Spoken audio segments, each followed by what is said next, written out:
you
Drinking warm water before bed dropped me from 247 to 196 while I slept. Apparently, thousands of people are already doing this, and I can't believe that I didn't know about this sooner. And now that I've tried it and experienced a true body transformation for myself, I've had so many people ask me how I did it. After decades of struggle, wishing I could have the body of my 20s back, I finally found something that works and works fast. If you're tired of unhelpful advice from doctors, spending hours meal prepping bland food, or exhausting workout programs, then listen carefully, because this changed everything for me and for thousands of other men just like us.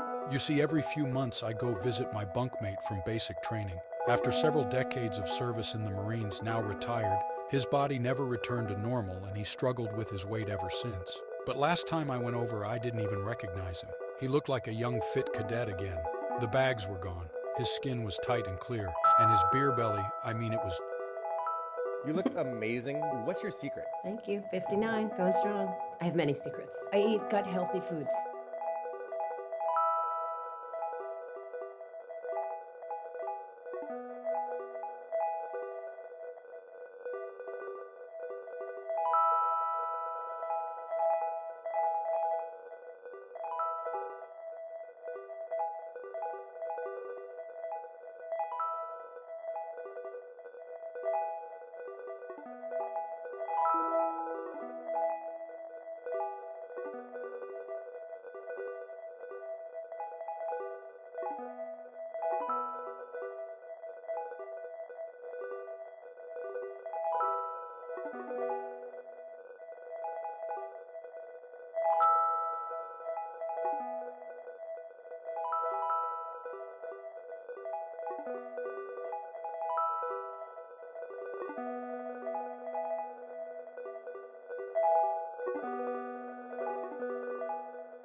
Apparently, it's already over 100 of those that have touched down. So the differences between the watch and the warnings, of course, warnings those who have actually touched down. But we are awaiting President Trump as he celebrates this continued coverage of Right Side Sports, meeting with the Los Angeles Dodgers today, the World Series champions, of course, and we are in full swing with baseball season.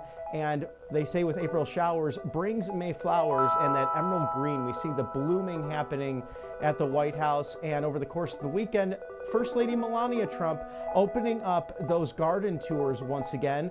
Thanks for those who have shared on Facebook. Such a beautiful time of year to enjoy our nation's capital. Thank you to our sponsors here at Right Side Broadcasting Network Live, Colonial Metals Group.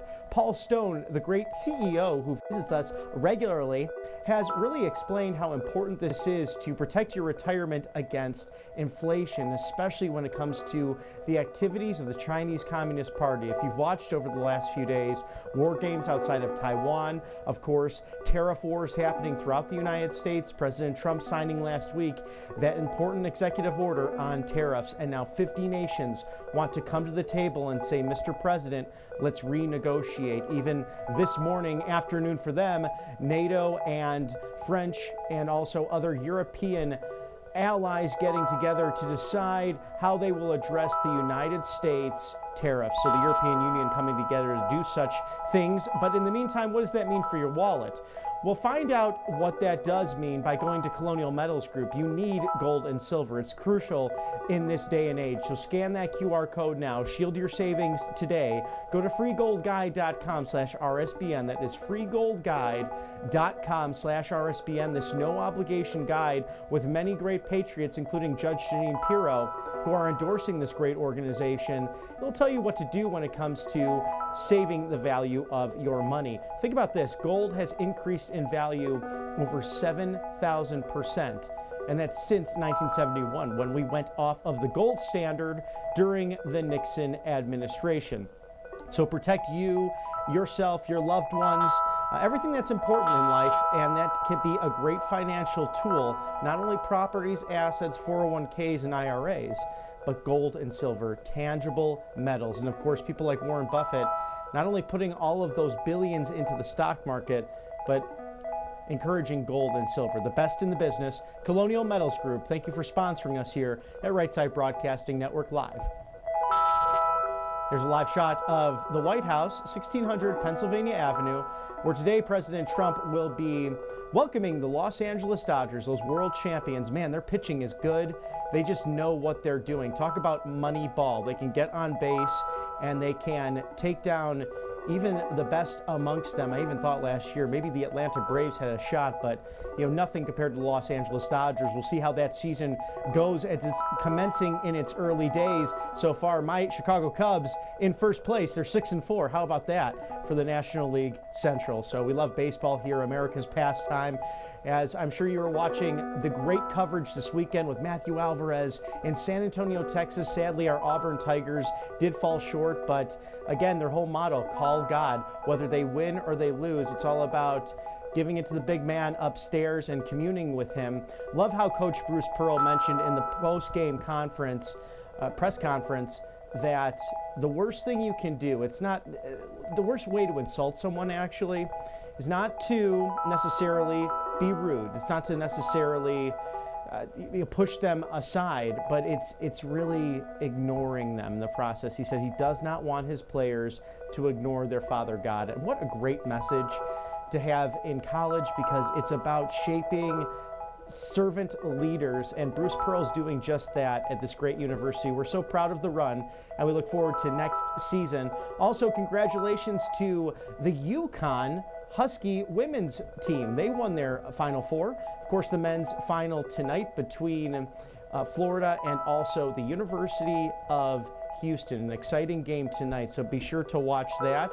Also, President Trump, we have some footage from his victory over the weekend with the senior championship. He was enjoying some golf, also enjoying a working weekend at Doral, and of course, a little bit north of that, Miami, up in Mar-a-Lago in West Palm Beach. So President Trump hitting the links again, but also some serious things right around the corner for this great country of ours.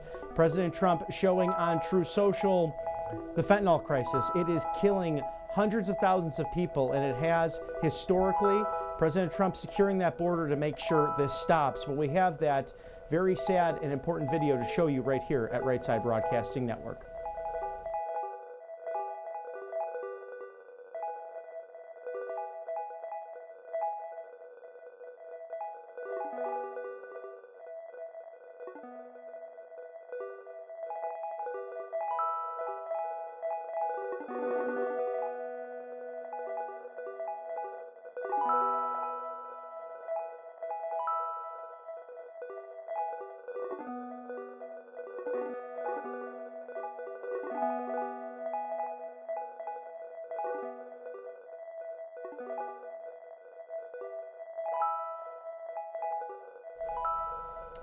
And it's a scary thing to think about, just the amount of lives that have been taken from this poisoning. I think President Trump has really accomplished not only a number of things on the global scale, with, of course, the use of tariffs, but also changing the opinion in Washington, D.C. over the Chinese Communist Party. Sleepy Otto Penn brought them into the World Trade Organization when he was a senator, along with then President Bill Clinton. This was in 1999-2000, that rough time period. And it was the greatest mistake we made, perhaps on an international scale, outside of warfare. And it's a horrible thing to think about because it's led to these open borders. It's led to fentanyl coming from China, going through the southern border, and the poisoning of hundreds of thousands of our young people. It's crazy to think about. And I think in the past we thought, oh, why not? Why would someone use a drug? Why would someone just say no? You know, perhaps like, Betty Ford in that clinic, and this, don't stay away from these things. Then we realized that so much of it was over the counter. So many people thinking that they were taking Ritalin or some form of medication when it was actually laced with the poison fentanyl. And that's why it's so important to not share any kind of even over-the-counter drug with even a friend, a family member. Really know that your labels are sealed. It's coming from the pharmacy, because people have had to deal with this. And thank God Narcan's becoming more and more available for multitude of police departments and police officers so they can reverse the poisoning immediately. But this is why we want to make everyone aware. Just talk to your kids, talk to those, especially those young people in life who are, peer pressured into something that, even with good intentions, could lead to immediate death. So President Trump fighting hard to make sure that this war on America's youth ends and that fentanyl poisoning stops in the United States. If you're just joining us now, we're a few minutes into our broadcast. Good morning, I'm Robert McNeely. Always a joy to be with you here at Right Side Broadcasting Network.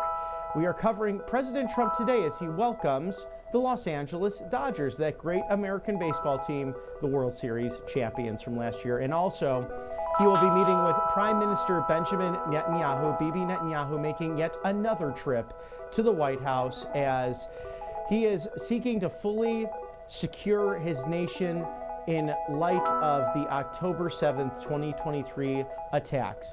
It is all winding down, peace and harmony coming to the Middle East once again. Another one of President Trump's highlights from the first term, those beautiful Abraham Accords where you had once traditional enemies come together to trade, to dialogue, to really know that they can coexist together because it's beneficial for all nations. But one of the crucial things now, getting Israelis back to that northern border with Lebanon in order to continue the farming, the agriculture, so crucial to the state of Israel in light of the Hamas and Hezbollah continued attacks, and President Trump unafraid to strike the Houthis and unafraid to take on all forms of radical Islamic terrorism in roughly 70 plus days being back in office. Thank you to our sponsors here at Right Side Broadcasting Network Live, angelpaste.com. Experience the miracle today. A wonderful company outside of Spring, Texas, the Gulf of America, of course.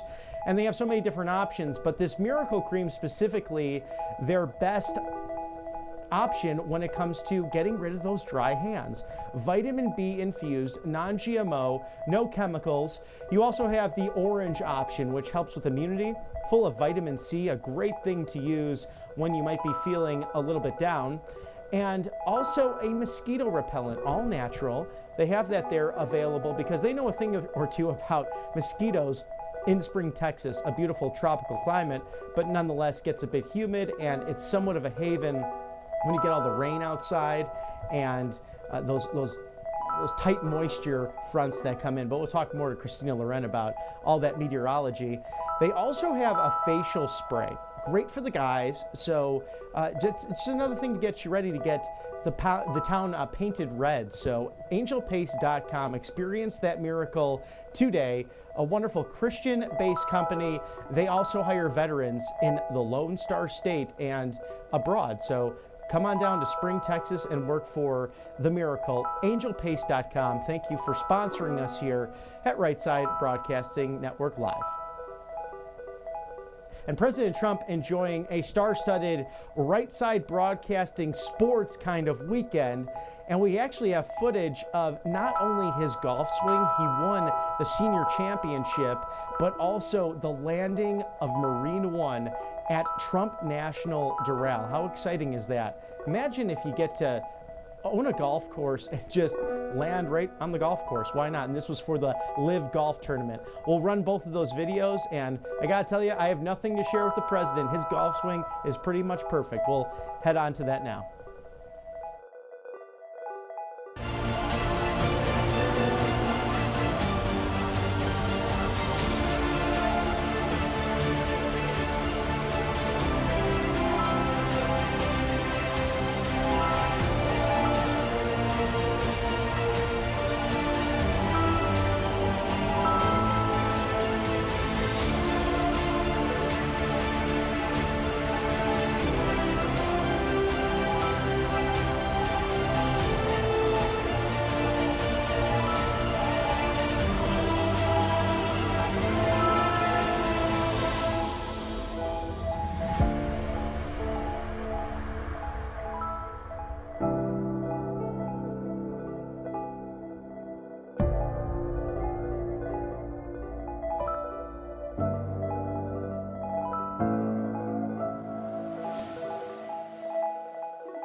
Of course, next to the legend Gary Player, and this is an exciting week. I'll be wearing a lot of green because it's Masters Week officially. So what a way to welcome in this new week. Another championship for President Trump at his club, and a wonderful weekend with the legend Gary Player, who has made his mark on the golf world and, of course, the United States, the premier golfer from the great country of South Africa. So President Trump having a blast with that. Always good to see him getting some R&R because he is working harder than any president, especially really to get America back and great again, because his living predecessors put us so far in the hole. Think about this, over $36 trillion in debt, and that's why these tariffs will ultimately be so important. I know that some people are concerned because they might have lost some money temporarily in the stock market.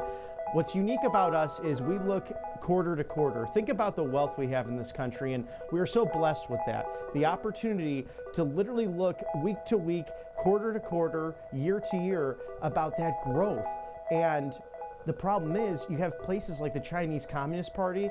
They play a much longer game than the United States does. For example, they're looking at things 100, 200, 300 years down the road.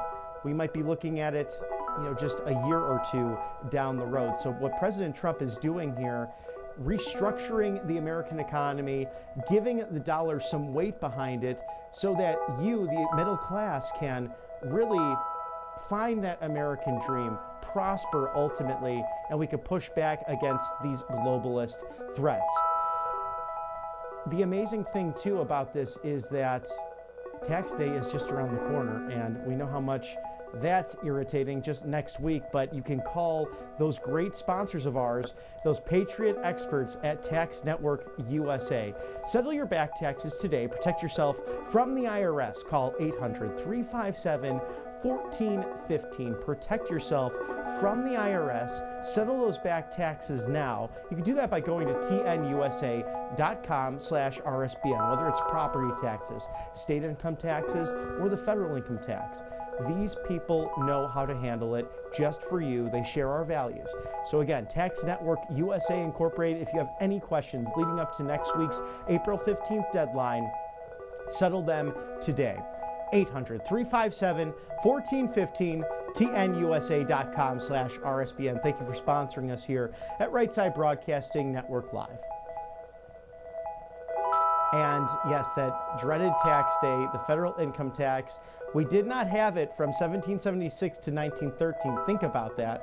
And perhaps under this administration, it might go bye-bye ultimately. We'll see how everything goes with this tariff negotiation. 50 countries now wanting to come to the table to ask President Trump how they can restructure trade agreements. So it is underway. Very exciting stuff as we are roughly 11 weeks into the successes of this new administration. And if you did not catch the MAGA Minute from Friday, of course, this is Caroline Leavitt's wonderful update that she shares with the American people on a regular basis about everything that's taking place at 1600 Pennsylvania Avenue. We'll run that for you now and see the successes from last week going into this Monday. Hey guys, it was another very busy week. There were some historic announcements, so let's roll through it for the MAGA Minute. This week, Vice President J.D. Vance and National Security Advisor Mike Waltz took a trip to Greenland to reaffirm the United States' support for the territory. The president signed an executive order to eliminate predatory ticket resellers from the live entertainment market, which will put entertainment consumers first. And he was there with the one and only Kid Rock. The president signed an executive order to establish an investment accelerator to bring in more investments here in the United States. And Liberation Day arrived, with President Trump implementing a 10% global tariff and additional reciprocal tariffs on countries around the world who have been ripping off the United States of America and our workforce. The president sent a very strong message that Americans will no longer be taken advantage of by globalist trade policies. It's the golden rule for the golden age of American economic prosperity. We will see you for next week's MAGA Minute. I love the MAGA Minute. I love getting my updates from White House Press Secretary Caroline Leavitt, who is batting 1,000. Her batting average is better than the World Series champion, LA Dodgers, because she brings it to you forthright. She won't mess around, gets the information to the American people. And as she said during week one, the best spokesperson for this administration will be none other than President Trump himself.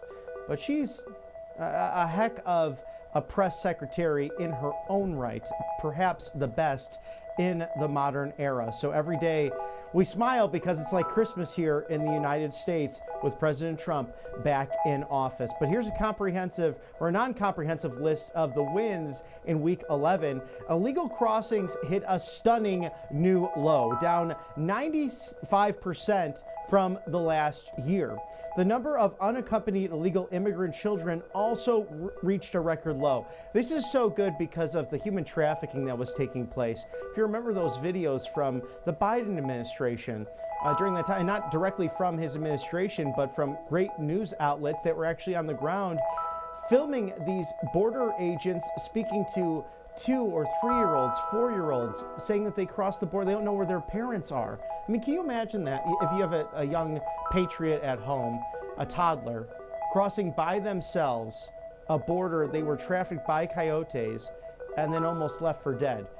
Think about the heat or the cold, depending what sector you go into. You know, something that actually shocked me, I was with a friend on the Arizona-Mexico border years ago, and there were 2 checkpoints we had to go through while still remaining in the United States. And this is like the Tucson sector and somewhat south of that, but that Sonoran Desert is actually high desert. The temperatures can fluctuate wildly throughout the day with very hot hots, very cold colds, and it's a regular occurrence, especially during the Biden administration, where the border agents, our border agents, would find people dead. And it's a humanitarian crisis that took place. Alejandro Mayorkas and Otto Penn have blood on their hands for what they caused at the southern border, and so many lives lost because of preventable crime. So this has become a highlight for this administration. Promises made, promises kept.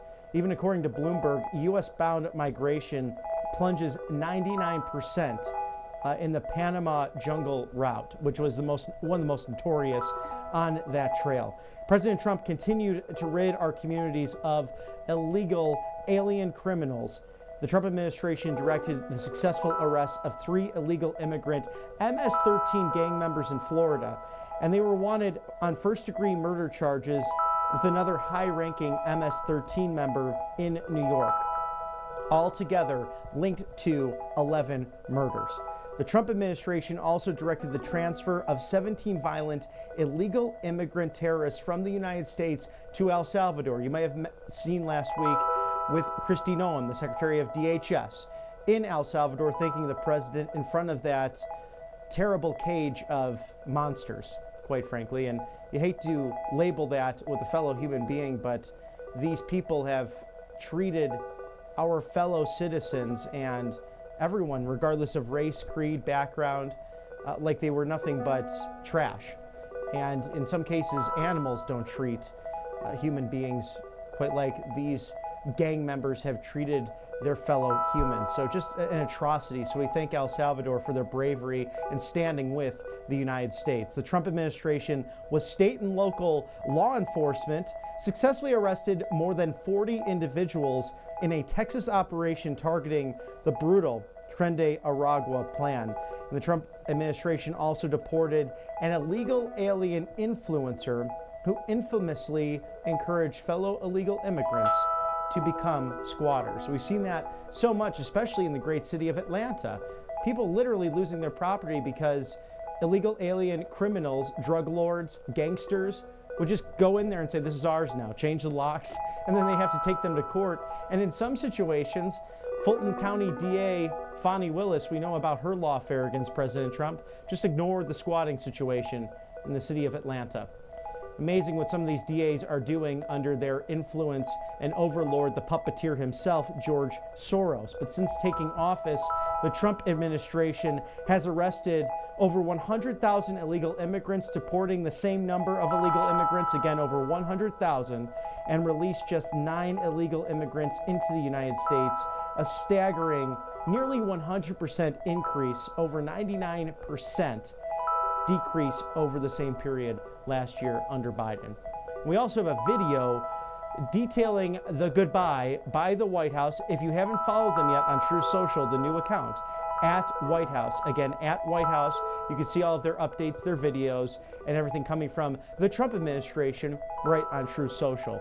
If that video is ready, Mr. Director, we could toss it there to the border, the illegal aliens. We'll send that over to that regarding the bye-bye from the White House.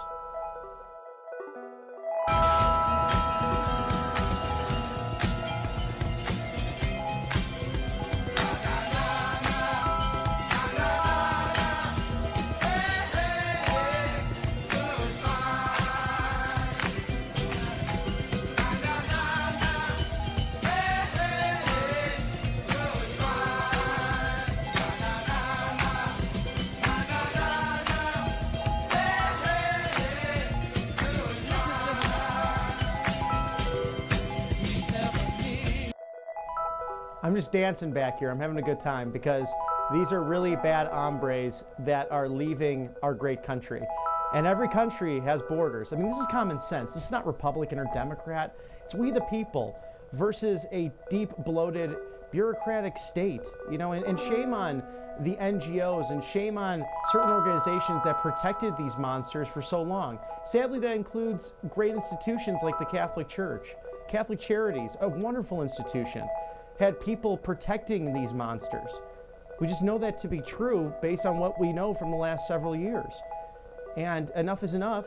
And I'm smiling from ear to ear because this president deeply cares about the American people and wants to put them first for once, regardless of socioeconomic background, regardless of whether you go to church or not, or your sexual orientation. It's all of so many people attacked by monsters who came over our border.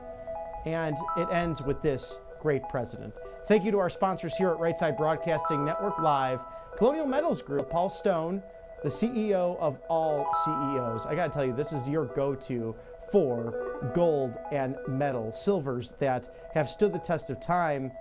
We have an urgent retirement message for you, though, because China is out of control. We know the Chinese Communist Party has been harmed greatly by the Trump administration, the tariff policies, but you look at people like Warren Buffett dumping billions into the stock market and into precious gold and silver.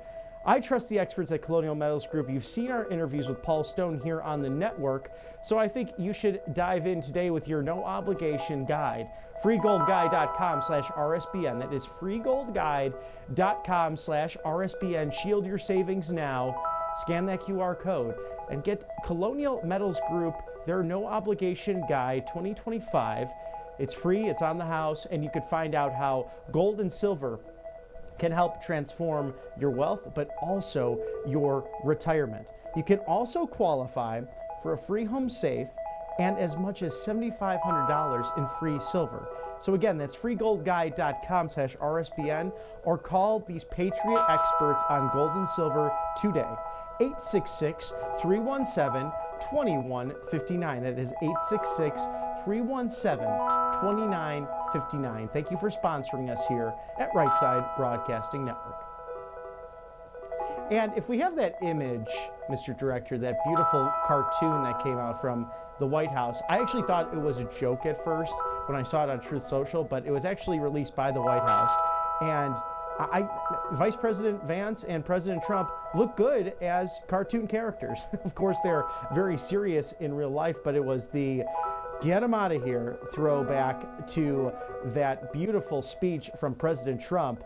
And that quote there, that we do not ask permission from far-left Democrats before we deport illegal immigrants. And that's when J.D. Vance, our 50th vice president, stood up cheering for President Trump during that joint session to Congress, a situation where we saw Democrats refuse to stand up for cancer survivors, refuse to stand up for our Secret Service agents, refuse to stand up for Laken Riley's family members, and people in the gallery who are true American heroes who don't want notoriety. They just want to live peaceful lives. History and their experiences colliding together, really in many cases becoming legislation, whether it be through states, whether it be through the federal government, in order to ensure the safety of the American people. And Democrats just sat there. It's delusional. It's some form of woke psychosis, perhaps that woke mind virus, as our friend T.S. Dixon speaks so eloquently on. But this is just an amazing time, and President Trump stating during that speech just a month ago, oh, there you go, Pocahontas finally clapping, and it was about funding the Ukrainian war, the Russia-Ukrainian conflict.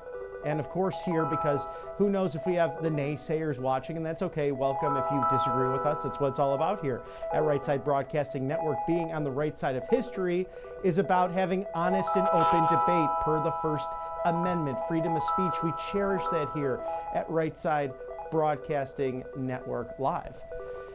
But some people think that pouring all of that money, billions and billions of dollars, and the javelins and everything that went to the war effort in Russia and Ukraine will somehow benefit the United States.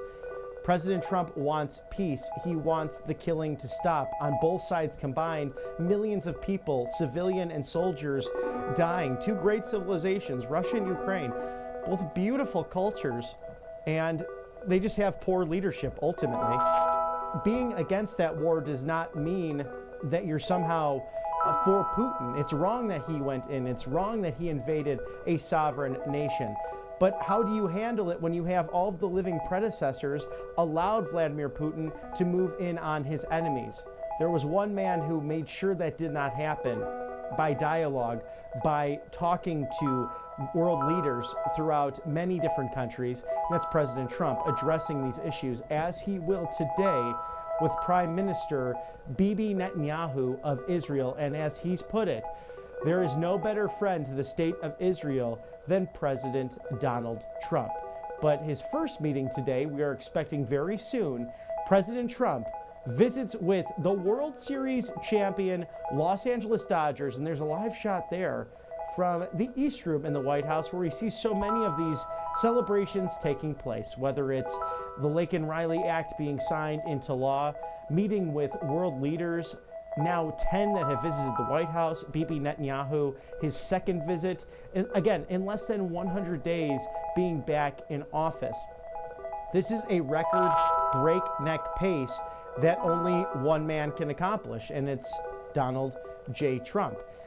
And they think that they can slow him down. They think that they can somehow stop his great progress. And when I say they, I mean the bureaucratic far left deep state. But when you have a cabinet of subject matter experts, when you have people who have left a lot of the glitz and glam of the media, of the Hollywood-esque bright lights and the cameras to come and serve their country, you have a team that knows how to address the fake news and the far left nonsense that we saw so much of, not only in the first term, but through that gap of AutoPen, the 4 years of AutoPen. Literally, we had President Trump as the 45th president, then there was an AutoPen, and this military triumvirate, whatever you want to call it. We did not have a commander-in-chief. It was not constitutional governance, but rather progressive far left craziness. Whether it was Barack Hussein Obama or Dr. Jill Biden, someone was running that White House other than AutoPen. And then now we're back, the 47th president of the United States. Oh, and the lights have come on in the East Room, a beautiful sight. I think that might be my favorite room in the White House. President Trump going to honor these great legends of the ball field, America's pastime, the Los Angeles Dodgers, formerly of Brooklyn, New York, celebrating with this president. And we've had this amazing thing happen with Major League Sports or college sports. As you saw here on Right Side Broadcasting Network, our Right Side Sports side, as well as Matthew Alvarez covering the Final Four this weekend live in San Antonio. Just the amount of players thanking God, thanking their Lord and Savior, Jesus Christ. There's a revival happening in this great nation. And it's not just here at this network, but you see it really throughout the country. It's okay again to be a God-fearing, church-going, maybe right of center person, whereas a few years ago, you might have been canceled, you might have been taken off of social media, but so many good people stood up and took on the breach. They stepped into the cultural battleground, and President Trump led that way. He boldly proclaimed that he was not going to back down, that even though everything that happened in the 2020 election, remember when he was leaving office, and that was such a sad day, January 20th, 2021, he said, we will be back in some way, shape, or form. And soon thereafter, that CPAC, I can remember that 2021, it was in Orlando, Florida, and it was just hysterical because so many of us coming from blue mandated states that were forcing you to either get the shot or wear a mask or whatever it was. They were kind of chasing us around the Hyatt at the time, the employees just saying, put your mask on, and everyone said, no, Florida is a free state, so we're going to do as we wish. In regards to also following the law, of course, but if we don't want to wear a mask, we don't want to wear a mask. And Jim Jordan, the great congressman from Ohio, boldly the first endorsement of President Trump way back in February 2021 at CPAC. And now we have this here. Fast forward, my goodness, 4 years later, President Trump back at 1600 Pennsylvania Avenue in order to make America wealthy again, make America healthy again, make America safe again, make America strong again, and ultimately make America great again. And you see it so much in our sports as well. So this is a great celebration, a lighthearted, great start to Monday morning, as so many people over the weekend just suffering from these storms, especially in the southeast. So again, our thoughts and prayers with those facing hundreds and hundreds of tornadoes that have touched down throughout the Midwest into southeastern the United States. So Tennessee getting hit very hard, Nashville experiencing some serious flooding, and of course Arkansas, the entire state, 93% of it was under storm watches and warnings. So our thoughts and prayers with those in those situations, and the governors and of course the president having to deal with all of that in wake of these really strange storms that have been happening on a regular basis. We'll have Christina Loren on later today to dive deep into that, as she is a meteorologist and an expert here at Right Side Broadcasting Network Live. And we look like we're getting close to that proverbial 2-minute warning in the East Room. President Trump with that beautiful World Series trophy for the champions, the Los Angeles Dodgers. They had a heck of a season last year, and it's tough to repeat in baseball, but if there is one team that can potentially do that, it is the Los Angeles Dodgers. Really an extraordinary team that has stood the test of time, and really one that has been in the mix for the last several years now. So President Trump, we know that he is quite the sports fan himself, again enjoying this weekend at Doral. Been with us since the early part of our broadcast. We saw Friday's touchdown on Doral at the Trump National Course, which he owns, of course. Marine One touching down there for the LIVE Golf event. He also successfully defended yet another golf championship of his own, the Senior Championship, getting to enjoy some time on the links with the legendary golfer Gary Player. Of course, his generation was the likes of Jack Nicklaus, of Arnold Palmer, people who changed the game of golf and really made it more and more popular throughout the 50s, the 60s, the 70s, into the early 80s and beyond. And that's the beautiful thing about a game like golf. You could play your entire life and really enjoy that. And for me and my family, it's something we enjoy together. But also baseball, America's pastime. President Trump is a huge fan of all sports, and we see him attending these different events on a regular basis, recently with the NCAA wrestling event as well. So it's great to have a commander-in-chief so committed to the American ethos and committed to the things we care about, whether it's inside of the Beltway or even outside of the Beltway. And again, today, President Trump celebrating with those Los Angeles Dodgers from the Golden Coast of California. Kudos to an incredible season. And again, if there's any team, if you don't follow baseball, this could be the team to repeat, something not easy to do. President Trump has really been focused on reciprocal trade, and we saw the executive orders from last week focused on just that. Now 50 countries coming to the table saying, President Trump, we want to renegotiate trade agreements with the great United States. His Coalition for a Prosperous America has talked about these reciprocal tariffs. A permanent universal baseline tariff resets the global trade environment and finally addresses the destructive legacy of decades of misguided free trade policies. President Trump's decision to implement a baseline tariff is a game-changing shift that prioritizes American manufacturing, protects working-class jobs, and safeguards our economic security with adversaries like China. This is exactly the type of bold action America needs to restore its industrial leadership. And that's the problem. We're not shipping and manufacturing like we used to, especially post-World War II. But you know who does a lot of shipping and manufacturing? One of our great sponsors here, Made in America, the great state of Minnesota, in fact, mypillow.com/RSBN. Mike Lindell has the spring sheet sale going on, so a great Easter gift as we are right around the corner to celebrate spring revival, everything this great season brings. How about those Giza Dream sheets and the Pear Kale sheets? Save up to 50% off of the queen size, $29.98 at mypillow.com/RSBN. If you call 800-836-7566, you can support Mr. Mike Lindell and RSBN by shopping now, mypillow.com/RSBN.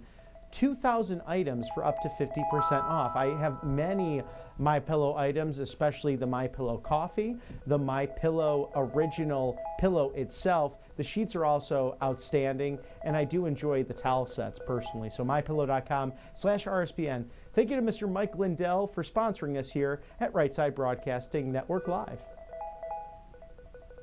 And we are awaiting President Trump as he visits with the World Series champions, the Los Angeles Dodgers. A statement from the National Cattlemen's Beef Association stating that for too long now, America's family farmers and ranchers have been mistreated by certain trading partners around the world. President Trump is taking action to address numerous trade barriers that prevent consumers overseas from enjoying high-quality, wholesome American beef. Americans saw early results of President Trump's declaration that the economic surrender is over. What he did last week has set into motion a complete restructuring of the American economy to strengthen the American dollar. Nissan has abandoned its plans to eliminate a shift at its Tennessee production facility. This helps the middle class. Thousands of jobs being introduced to especially this region of the country. General Motors announced it will increase truck production at its Indiana assembly plant. Guardian, the bikes, announced it will expand its production capacity and grow its U.S.-based investment over the course of the next couple of years. Equipment giant JCB has committed to doubling the size of its new U.S. manufacturing facility. Ford Motor Company and Stellantis both announced they will offer U.S. consumer employee pricing on their vehicle. This is just crucial to the manufacturing base and to producing goods once again in the United States. There's no reason. We are as large as sea to shining sea. We make the best products here. We do it better than anyone else.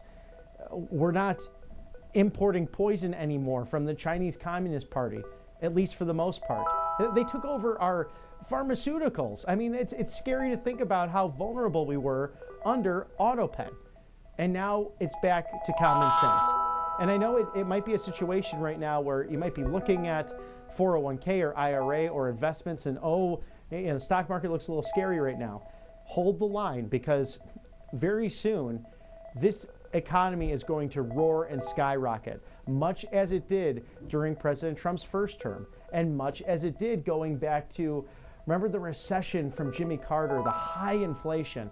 If you were around then, President Reagan said, stick to this game plan, the tax cuts, the tariffs where necessary, and all of a sudden, America came roaring back in 1982. And this is a very similar situation. Now, much, much more in debt, $36 trillion to be in fact, mostly thanks to AutoPen, but thank you to the unfunded liabilities and the wars started by President Trump's previous living predecessors. He is the antithesis of Bill Clinton, George W. Bush, Barack Hussein Obama, and AutoPen Joe.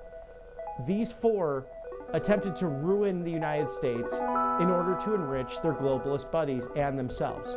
In fact, think about it. No one's become as rich as they have off of the American presidency. And thank God Doge is taking a look at these congressmen who stay in there 30, 40, 50 years in some cases, who have made millions and millions of dollars. They have good salaries, but they shouldn't be making millions of dollars year in and year out with their insider trading.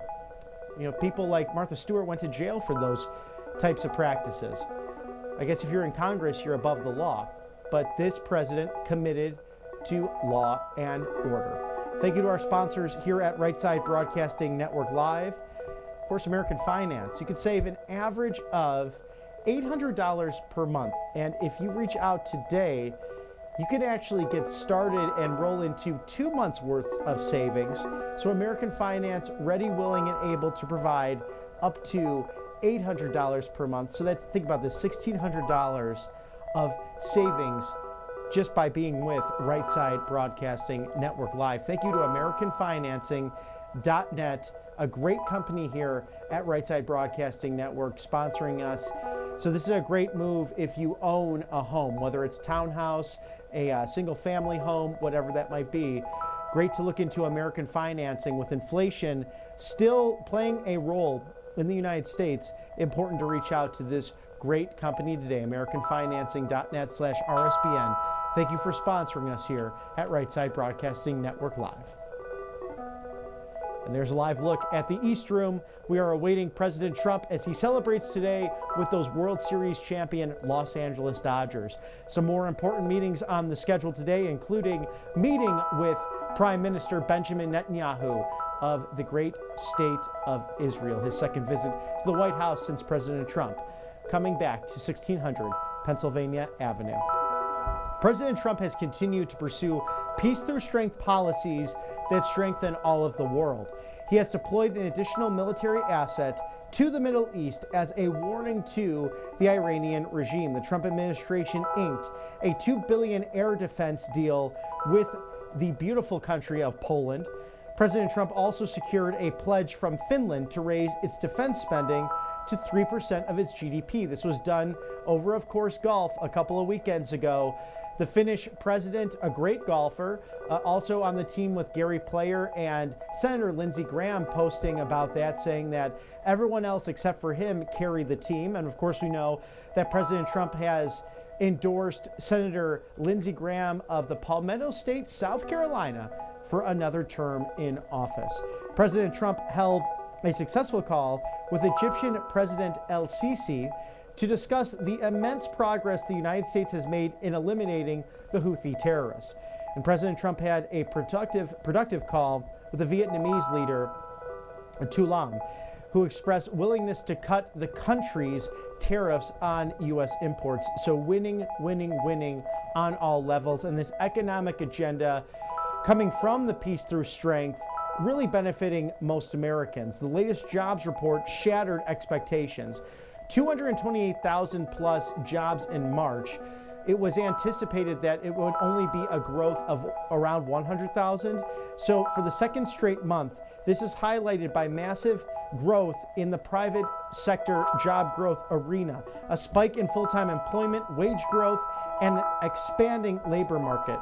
According to CNBC, private companies added roughly 155,000 jobs in March alone. That was more than expected in the private sector. Wholesale egg prices continue to drop, falling to an average price of $3 per dozen, or nearly 60% since January, amid the Trump administration's taking office. So this, again, they are combating the avian bird flu while this is all going on. So you might have seen, whether it's Trader Joe's, Costco, Sam's Club, Publix, think of the other great ones, most in the Midwest, of course, Aldi, you have Mariano's. So many of those have asked that you only take 2 or 3 cartons of eggs at a time. So even amidst all of this, with inflation, with an avian bird flu, Brooke Rollins working so hard at the Department of Agriculture to curb all of this, still prices going down as a result. President Trump established the United States Investment Accelerator to attract and facilitate billion-dollar investments in the United States. Also, securing the release of 2 U.S. citizens detained in Mexico while signing an executive order to crack down on price gouging and ticket scalping in the entertainment industry. You might have seen Bob Ritchie, otherwise known as Kid Rock, in the Oval Office with President Trump just last week. And as he said, I want my fans to come and see my shows. And many artists do not have control over that, whether they're dealing with Ticketmaster, the big brokerage firms. In some cases, they will buy up several tickets, then resell them for 2 or 3 times or more their value. And sometimes people have to choose, well, should I go on that family vacation or should I go see my favorite artist while they're in town? And Kid Rock saying that I can't do this anymore. It's led to other people, even like Garth Brooks. I know I'm a big country fan, so seen him a couple of times. He's done something to go around those big ticket item, different groups like Ticketmaster, like Vivid Seats and all those others, so that people can actually afford to go to their concerts. This isn't a Republican or Democrat thing. Again, it's we the people versus the bureaucratic lobbyists, the deep state globalists who just want money, money, money, and they want to screw you, the middle class, in that process. So President Trump, Kid Rock, and cultural icons like Elon Musk committed to you, the American people. We love our sponsors here at Right Side Broadcasting Network. And one of the best is Kalshi. Think about, again, we were just talking about this egg prices going down or up this month. What say you? Well, they have been going down. What will happen in April? Why don't you scan the QR code now for kalshi.com/RSBN. You can make trades and bets in real time on all of the major token items that are taking place in this great country, whether it's sports, whether it's politics, whether it's the culture at large.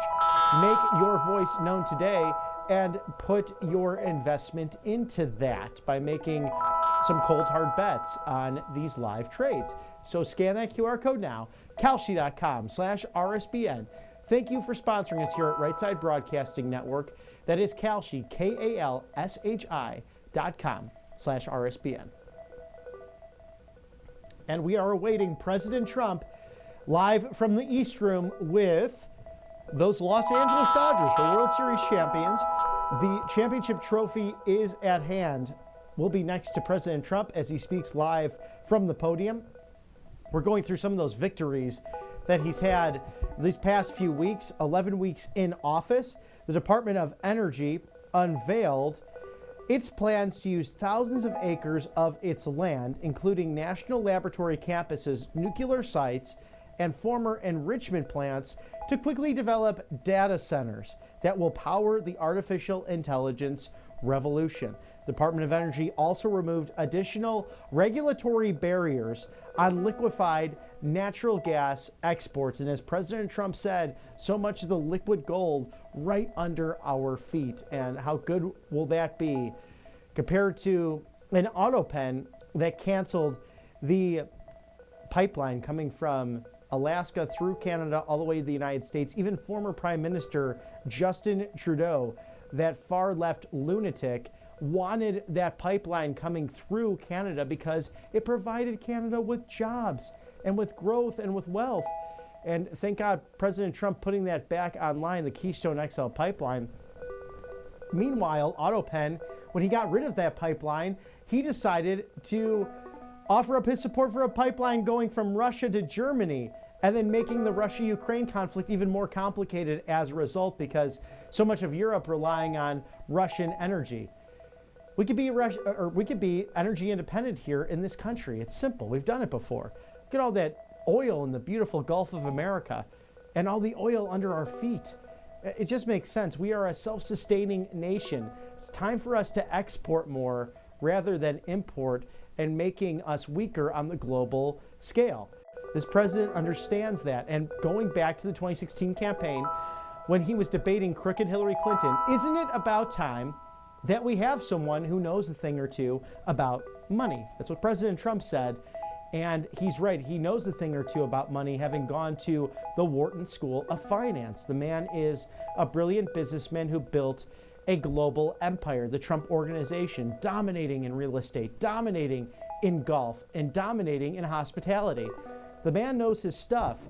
And if you have any inclination that he does not, why don't you go back and watch The Apprentice? It's streaming now live. I want to say it's on Hulu, but even the YouTube has different clips of it from, going back years and years. And I've had the privilege of working with a number of those contestants in my career and meeting nearly half of them who participated, whether it was regular Apprentice, Celebrity Apprentice, and they all have the same opinion of President Trump. He knows his stuff, and he is the biggest boss man in any room. The Department of Energy has removed additional regulatory barriers on all of these gas exports. So it's all natural gas, and that will make us safer and stronger in turn. The Department of the Treasury also launched a new public-private partnership to safeguard the financial systems against illicit activities by the Iranian regime and announced additional sanctions against Iran as part of the Trump administration's maximum pressure strategy. And we saw Howard Lutnick, the Director of Commerce. What a great cabinet member, because he's been traveling along with President Trump and enacting safety and security through not only tariffs, but the economy. And he laughed at one of those fake news anchors over the weekend. And she said, why did you have this small island nation of penguins, part of the tariffs? And he said, it's because these countries like Iran, they're actually in China going through other countries in order to put the tariffs on the United States. These are cunning people. These are bad people, but they're smart. They are swift, and they only fear people who are those of action, people like Howard Lutnick, people like President Trump, people like this entire cabinet who know a thing or two, again, about money. And thank God we have a great partner in Howard Lutnick, so focused on making America wealthy again as President Trump is. The Department of Treasury also leveled new sanctions against financiers of the Sinaloa drug cartel. This is one of the talk about bad hombres. These guys are some of the worst. They have flooded our country with deadly fentanyl. Also, Treasury announced additional sanctions against a network of Houthi terrorist facilitators, and we saw them decimated in the last few weeks with surgical strikes taking place in Lebanon, in Syria, and President Trump also going after terrorists in South Sudan. So this guy won't back down, neither will our military, and we've seen growth at the Pentagon under the leadership of Pete Hegseth as Secretary of Defense. We've seen recruitment go up per our military, and what a day it is for that. Thank you to our sponsors here at Right Side Broadcasting Network, Colonial Metals Group. Talk about gold and silver. This is an urgent message for you, the American people. Shield your savings now, especially when you have the Chinese Communist Party and crazy things happening around the world with stagnation, inflation. Of course, auto pen Biden caused so much of that. But billionaires are fleeing Wall Street. They are putting billions into stocks and also gold and silver. I trust the experts at Colonial Metals Group. I've had the opportunity to interview Paul Stone, the great CEO, on a regular basis here at Right Side Broadcasting Network. Visit freegoldguy.com/RSBN. That is freegoldguy.com/RSBN, or call 866-317-2159 for your free gold guide. The 2025 gold guide will really show you with no obligation how gold has gone from 7,000% increasing from 1971 when we went off of the gold standard under the Nixon administration, arguably the dumbest thing that could have ever taken place by an administration. But regardless, protect yourself now with gold and silver. And in the meantime, if you sign up with this wonderful company, Colonial Metals Group, you could also qualify for a free home safe and as much as $7,500 in free silver. So once again, freegoldguy.com/RSBN or call 866-317-2159. Colonial Metals Group, Paul Stone, thank you for supporting us here and sponsoring us at Right Side Broadcasting Network. That is a packed house today at the White House in the East Room. We are awaiting President Trump as he celebrates with those Los Angeles Dodgers, formerly of Brooklyn, New York, and a team that is one storied for the ages, some of the best teams in history, and they did not disappoint last year. Really, they were unstoppable with their pitching, incredible on-base percentages, and a can-do attitude and a winning spirit that has inspired the country. President Trump loves sports, and especially America's pastime, baseball. So looking forward to that great ceremony live from the White House. The Department of the Interior announced its next oil and gas lease sale in the Gulf of America, fulfilling President Trump's pledge to unleash American energy. And this is a renaissance. This is a golden era. There's no question about this, because the Interior also implemented President Trump's executive order to enhance public safety, clean up lands, protect federal parks, and preserve historic monuments in the District of Columbia, all part of his initiative to make America's cities beautiful, clean, and great again. The Department of Health and Human Services launched a department-wide restructuring to align with its core mission and save taxpayers billions of dollars. That's all meanwhile Secretary Kennedy meeting with Governor Morrisey in West Virginia in order to implement the beginnings of state-led reforms. And in West Virginia, they're going to have a 4-tier system of not only focusing on a carnivore diet, but less ingredients, real ingredients. If it doesn't come out of the ground, why eat it? Getting rid of the red dyes, the blue dyes, all the chemicals in the food, especially breakfast cereals. And the governor himself, Patrick Morrisey, committed to walking a mile a day. Secretary Kennedy is going to be his personal trainer as well. So that was a great ceremony a couple of weeks ago to see that all start out with not only HHS and the leadership of Secretary Kennedy, but also different governors throughout the country. The Department of Health and Human Services announced states can bar welfare recipients from using taxpayer dollars to purchase unhealthy soft drinks. That's the killer in all of this. Think about the high fructose corn syrup. I like every once in a while a Dr. Pepper, but I hate to look at those ingredients because it is just sugary, modified GMOs that your brain receptors really can't respond to, and it's high in caloric intake and really just a waste. There's nothing healthy or beneficial for you to consume these things. So the Department of Labor also announced it will return $1.4 billion in unused COVID funds back to the U.S. Treasury. So see, health and financial well-being seem to go hand in hand. And ultimately, this MAGA agenda has been able to unite in order to save the country. So we've seen this on a daily basis coming from this brilliant administration. The FBI announced a record number of new agent applications under its new leadership under Director Kash Patel. So Dick Durbin, you really thought that Kash Patel would deplete the FBI, as you said during your testimony, during his confirmation hearing. You were wrong once again, Senator Dick Durbin of Illinois.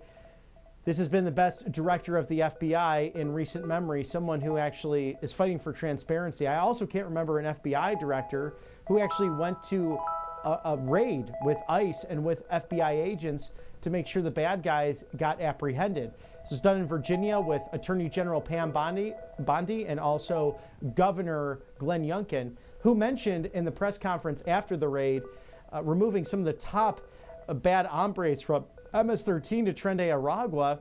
Governor Youngkin saying he never had this kind of federal support coming from the AutoPen administration 4 years ago. So how good is that to have a president and an administration committed to the safety and well-being of United States citizens? The Department of Justice dismissed a Biden-era lawsuit against common sense, effective Georgia election law reforms. We also have the Department of Justice launching investigations into the DEI initiatives at Stanford, California, Berkeley, UCLA, and the University of California at Irvine. The Department of Justice said it will pursue the death penalty for the accused cold-blooded killer of the United Healthcare CEO, Brian Thompson. And thank God for that, because this guy, I don't even want to say his name, because why would you do that? Even if you have a disagreement with someone or a system, you run for office, you talk to them, you write letters, you don't assassinate someone who has 3 little kids, married. I think he was my age, this Brian Thompson. You know, and again, someone who was responsible for running the company. Well, we'll go there live now. It looks like President Trump is coming out with those World Series champions, the Los Angeles Dodgers. Baseball season underway, and now we're celebrating those champions from last year. They could do it again. We'll toss it live there now, the East Room at the White House.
gentlemen, the President of the United States, accompanied by Mark Walter, owner and chairman of the Los Angeles Dodgers.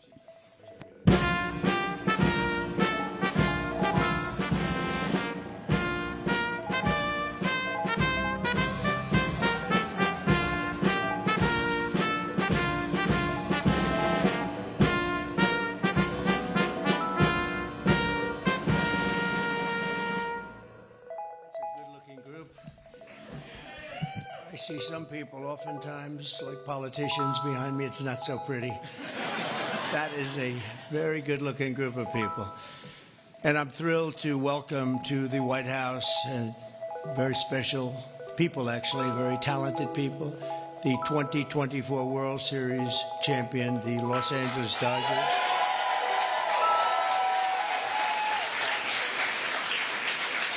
And I want to congratulate you on a legendary season, and I watched it very closely.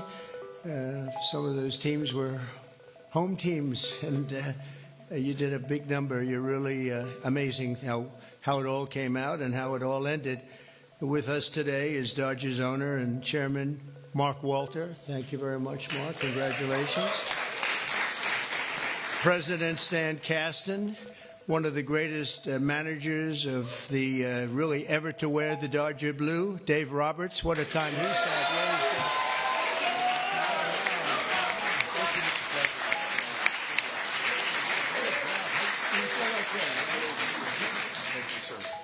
That's great. What a job.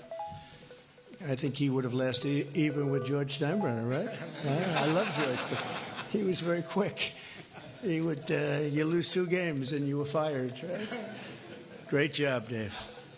Also want to recognize Secretary of Agriculture. We have some great people, Brooke Rollins, who, you know, when I came to office, they said the eggs are gone through the roof. Eggs.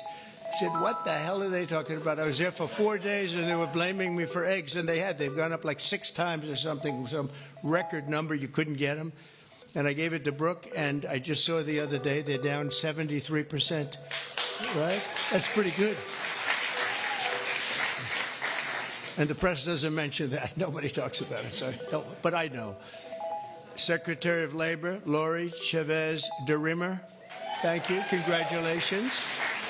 The Chief of Staff, Susie Wiles, who's a big Dodger fan, by the way. Susie, thank you.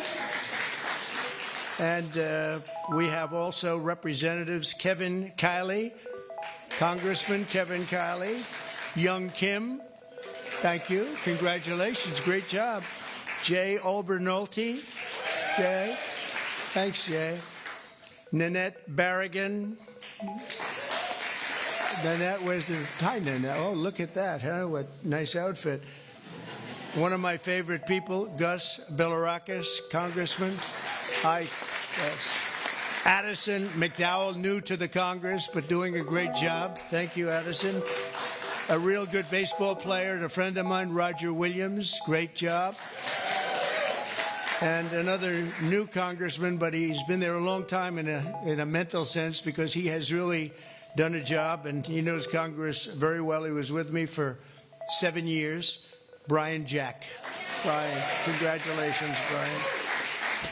And others, we have a couple of senators here. I just don't particularly like them, so I won't introduce.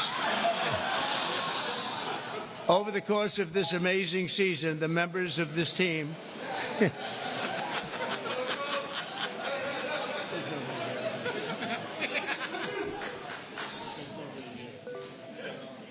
I didn't think it was that big a deal, actually.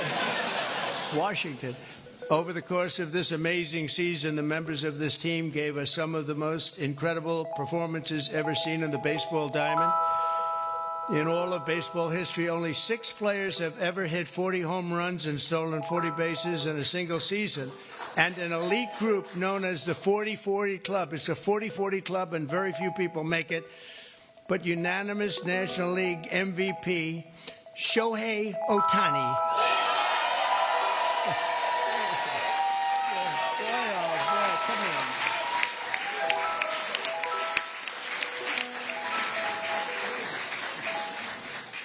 Looks like a movie star.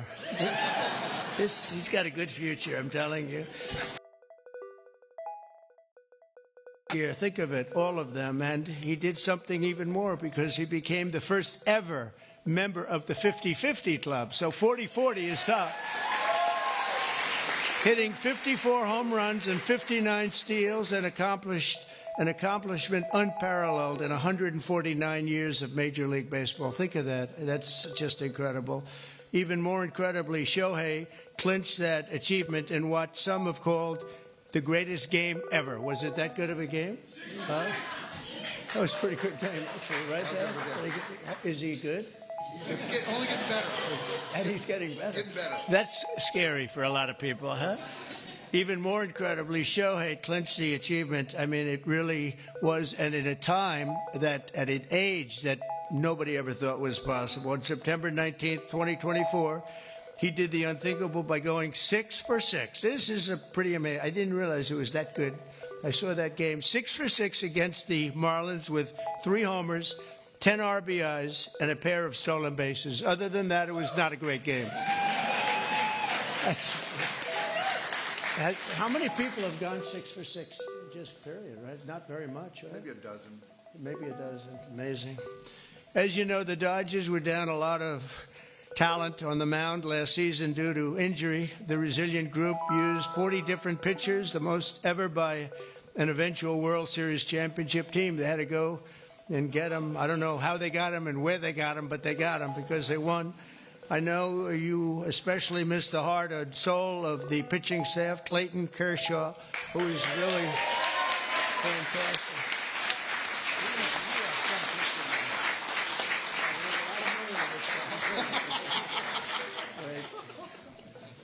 These are the best-looking people I've ever seen. It's incredible.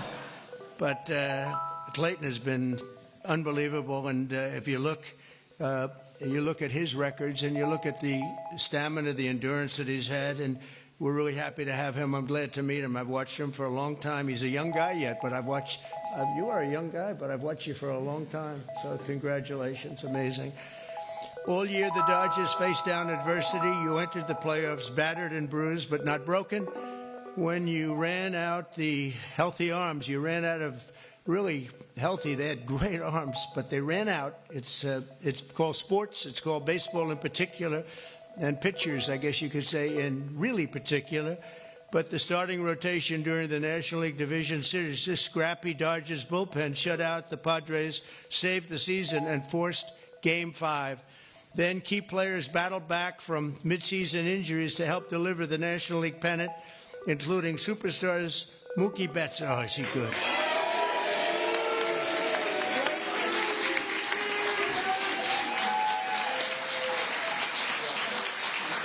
Good looking.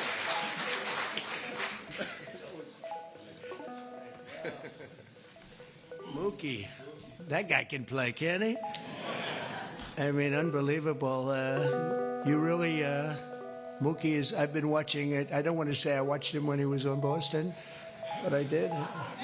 I didn't think that was a particularly good trade when they made it, and I happened to be right. And Max Muncy, I want to congratulate Max. Max. Come here, Max. His arms are very strong when I touch them. I'm used to shaking politicians and hitting their armors like Jello, and now it's like steel. All these guys, but Max, that's great, and also Yoshi Yamamoto. Yoshi.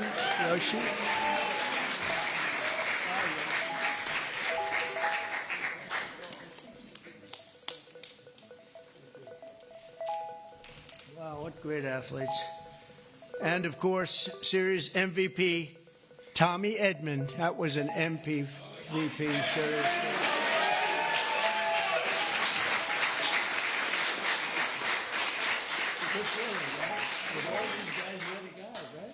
That's pretty good.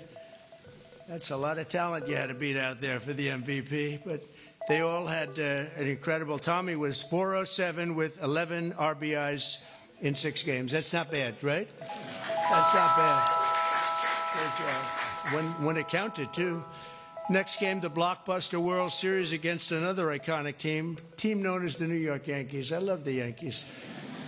George was a great friend of mine. He had very few friends, but he was. And if you want to sit for 9 innings with a game, watching the Yankees play with George, you were exhausted by the end of the game. It was actually hard work, but we love George, and they're doing a good job, and they're doing well this season, and you're already 9-2, and so you're doing a good job. Maybe you see the same thing over again. In Game 1 of the World Series, Freddie Freeman, on a sprained ankle, he's a great player with a broken finger and a broken rib, channeled Kirk Gibson's legendary walk-off home run in Game 1 of the 1988 World Series. That was a game that pretty much everybody remembers. He could hardly swing the bat, but he swung it one time, and it was a shot. On the first pitch Freddie saw in the bottom of the 10th, he hit an unforgettable walk-off grand slam home run, the first in World Series history. It's amazing. The Dodgers rode the momentum to win 2 of their next 3 games, placing them on the verge of baseball immortality in a dramatic Game 5, down 5 runs on the top of the 5th. That was a strange inning, I'll tell you, for those Yankee fans. But I'm not saying I was a Yankee fan, because I love these people behind me. But down 5 runs in the top of the 5th with 2 outs and the bases loaded, the Dodgers gave us one of the grittiest half-inning World Series events, showings that anybody's ever seen. Mookie started the rally by beating out a routine ground ball to first, which he's fast as hell. I don't know how the hell you can. Having that speed isn't that a great thing? I played baseball, but I was sort of slow. I wasn't fast. Driving in the phenomenal Kike Hernandez. Where's Kike?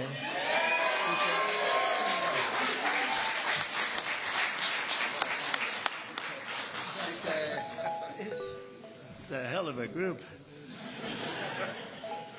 Then Freddie drove in 2 more runs, and Teoscar Hernandez drove in another couple of runs.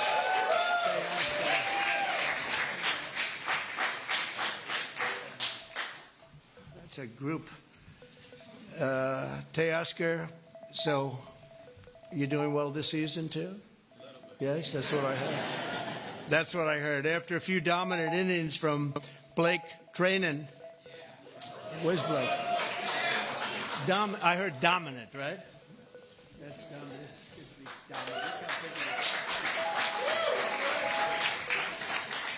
Great job, Blake. And the team was crowned the World Series champion against a great team. The Yankees are a great team and always a great franchise. And I guess, I don't know, like 28 or something. They've won a lot, probably, maybe more than any team in history overall. And you might be catching them pretty soon if you keep going. You've got a little ways to go, I guess. The scouting report at the start of the series said that the Dodgers could win by focusing on the fundamentals, and that's exactly what they did. You showed America that it's not about individual glory. It's about the team digging deep and sprinting right through first base, and you did that all the time. I watch some games. I love baseball. I don't get to watch as much as I'd like, but you always see a spirit in this team. I think a lot of that has to do with the ownership and the management, frankly. But you see a spirit in the Dodgers that you don't see with a lot of teams. A lot of teams I turn on, I say, oh, let's forget it. When I turn on the Dodgers, I like to watch the team. And now that I've gotten to meet these guys personally, I'll like it even more. I'm going to like it even more, and you're off to a great start. After seeing how successfully you've begun the season, I can tell you that you can plan on being back here. I hope you're going to be back here next year. I don't want to give you too much because we want to have a little suspense for next year, but I will tell you, we're going to go down. We're going to do something we don't do generally. We're going to run them down really fast. I have a game today. Do you have a game today or tonight? We're going to run them down to the Oval Office, and we're going to show them the fabled Oval Office, and there's nothing like it. And this wonderful owner, one of the greatest owners in sports, by the way, from everything I've heard, one of the greatest owners in sports, along with your other compatriots, right, fellas? It's a great team of owners, and that's very important. But he said they'd love it, and I think he'd like to do it himself. So we'll get out of here, and we will run. We'll sprint down, and we'll see the Oval Office, which is really something to see, you know? it's funny. People come from all over, the biggest people, the richest people, the most powerful people, and they come and they go into the Oval Office and they just stare. Oh, wow, that's something. They all have beautiful offices. They have offices that are the best in the world in many cases, but they love the Oval Office. So with all of that, I'd like to now introduce you to the Dodgers chairman, Mark Walter, to say a few words, and then we're going to follow that up with Clayton, who's going to say a couple of things, and that's a great representative of a great team. Thank you very much. Mark, thank you.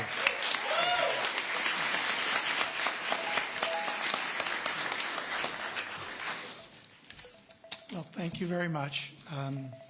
We're very pleased to participate in the tradition of bringing champions to the White House. Last season was an incredible season. We won the World Series. Second time in 2020, and since 2020, and only 8 times in our seasons, our history. We played in front of almost 4 million fans, and we had many millions more on television. Our global following has soared, and not only from Shohei Ohtani, but also from Mookie Betts, Freddie Freeman, Clayton Kershaw, and many, many more. Alongside this on-field success, we have been deeply immersed in our community. Our players and managers have supported have each had foundations and support for communities. Our trust last year has committed $100 million to help Chicago or LA Fire.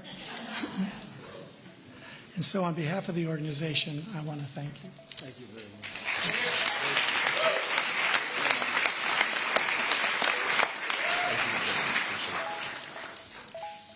Okay, wow, this is an incredible honor for me, and to stand here today representing the Los Angeles Dodgers and this group of staff and players behind me today. The 2024 Los Angeles Dodgers season is one that will go down the history books, always holding a special place in the hearts of myself and those there with me, as well as millions of Dodger fans around the world. This organization exemplifies what it means to come together as one for a greater purpose and to represent something so much bigger than themselves. The selflessness and humility that each one of these players and staff have shown over the last year is truly an inspiration. They have constantly played hurt, switched positions, and taken the ball to put the team first. As a spectator for our championship run last year, I was in awe of this group. Their unwavering confidence, coupled with a selfless pursuit for team excellence, was an inspiration. That is why I'm so grateful to get to speak today on their behalf, as I know none of them would say this about themselves. Moving forward, I hope the 2024 Dodgers can serve as an inspiration to many like they were to me, not just in sports, but in life, remembering to put others before ourselves. It moves a team and a society forward. So thank you for allowing me to speak today, because the story of the 2024 World Series champion Los Angeles Dodgers is a true joy to get to tell, and it's because of the extraordinary people that are behind me and their incredible pursuit of excellence. Thank you. And Mr. President, we have a gift for you as well. Oh, that's good. Oh, I like that. Wow. Ooh, I like that.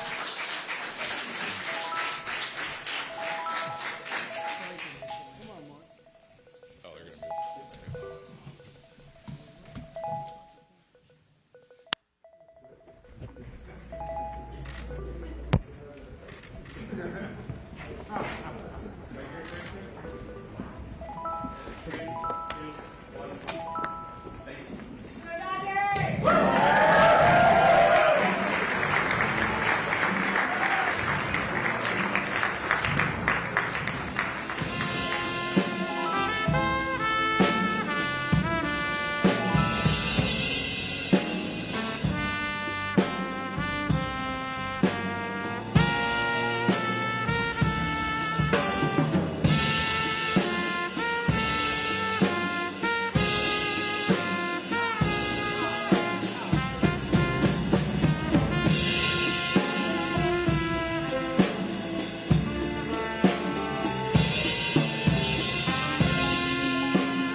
And President Trump enjoying his day, starting it off well with the Los Angeles Dodgers, those World Series champions.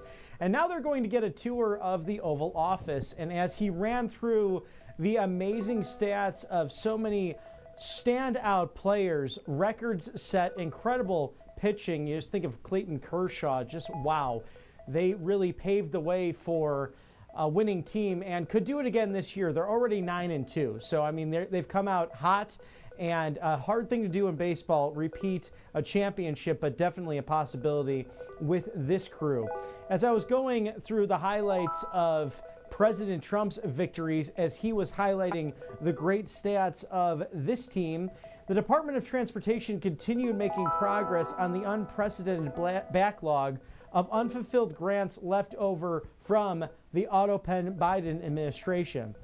The Department of Housing and Urban Development also launched a streamlined website that officially provides vital information to Americans and saves taxpayers a lot of money in the long run.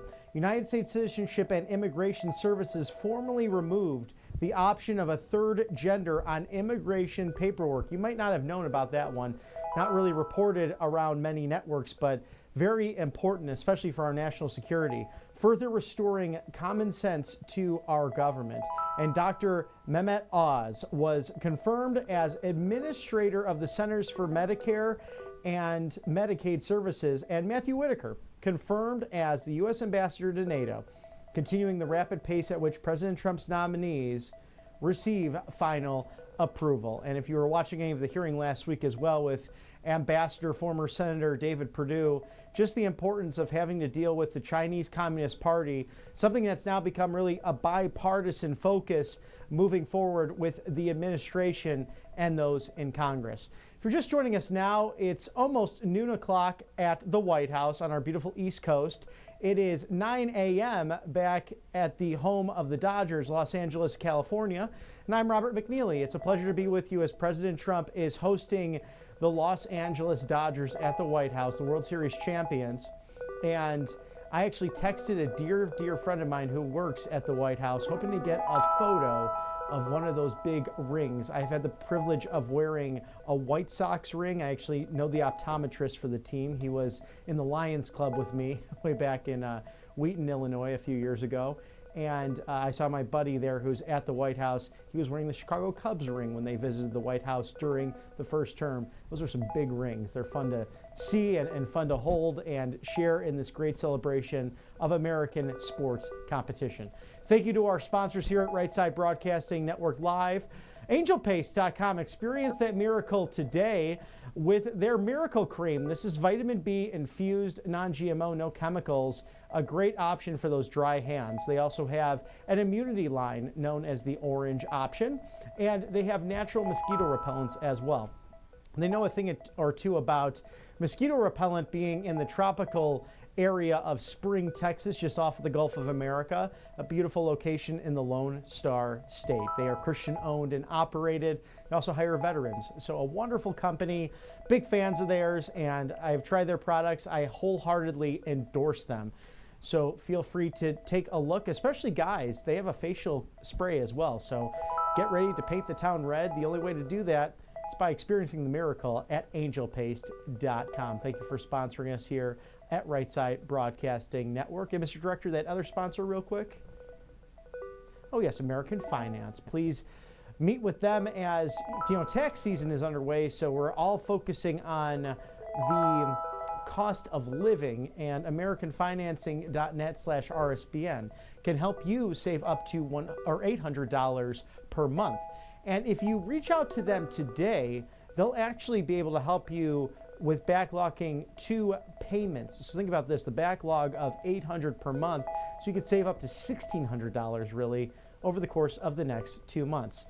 It is a smart group to go with if you own a townhouse, a home, whatever it might be. American Financing, thank you for sponsoring us here at Right Side Broadcasting Network Live. And stay with us here at Right Side Broadcasting Network, because today we have a meeting with Prime Minister Benjamin Netanyahu. He'll be meeting with President Donald Trump, of course, the leader of the State of Israel, his second meeting with President Trump at the White House. Mr. Matthew Alvarez will be in to cover all of that. and those serious issues facing the state of Israel, also facing America, in lieu of that horrible October 7th attack back in 2023, President Trump taking Hamas, Hezbollah, also the Houthis to task with surgical strikes and also different tariffs against the country of Lebanon. But the biggest thing is getting Israelis back into the northern region along that border with the Lebanese government, because all of the agriculture and all of that those support systems, the water, irrigation systems come into Jerusalem through the northern part of the country. So very important work to be done as Peace Through Strength is winning as the Abraham Accords 2.0 come into effect. Get all of your America First updates and exclusive offers right here at rightsidebroadcastingnetwork.com/newsletter. See all of our wonderful writers here at Rightside.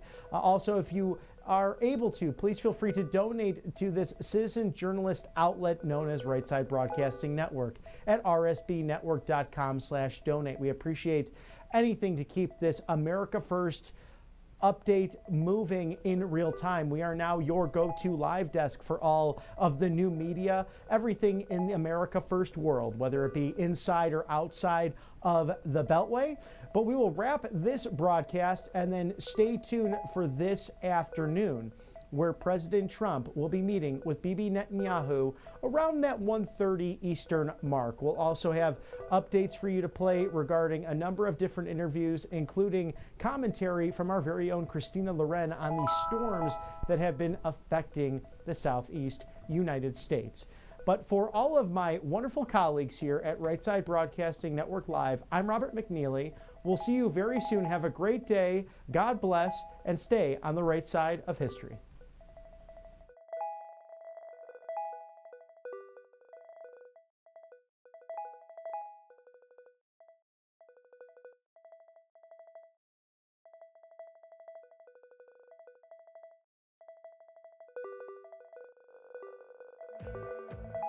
Welcome to Rightside Broadcasting Network, your trusted conservative news outlet. At RSBN, we deliver the truth when the mainstream media falls short. Since 2015, we've proudly broadcasted every single one of President Trump's iconic MAGA rallies, bringing you the excitement and energy live before anyone else. By watching RSBN, you get an unfiltered front row view of the action on the ground. We interview the crowds to give a voice to millions of Americans just like you. We show you President Trump's speeches in their entirety, free from interruptions and censorship. We cover the stories that matter to you with the integrity and passion you deserve. Thank you for choosing RSBN as your home for America First news. Together, we stand strong, united, and informed. So join us and be part of the right side of history. President Trump is keeping his promises and saving America. And your kids can learn all about it for free with a new Kids Guide to President Trump. This fun guide shows kids all the steps President Trump is taking to put America back on top of the world stage, including building a strong economy, protecting our borders, and negotiating trade deals. It's an exciting way for kids to learn about President Trump's outstanding leadership. Act now and get a free bonus guide, The Courage of the President. Order now at freetrumpbook.com. That's freetrumpbook.com. Hey y'all, it's Silk from the Diamond and Silk Chit Chat Live Show. Look, don't forget to check me out right here on RSBN Network. Be sure to watch the show on Right Side Broadcasting Network, and I want you to support Right Side Broadcasting Network. Yes, it's imperative that you do so, okay? I look to see y'all soon. Bye-bye. I hear every day about the products you all wish MyPillow carried. Well, guess what? We probably do.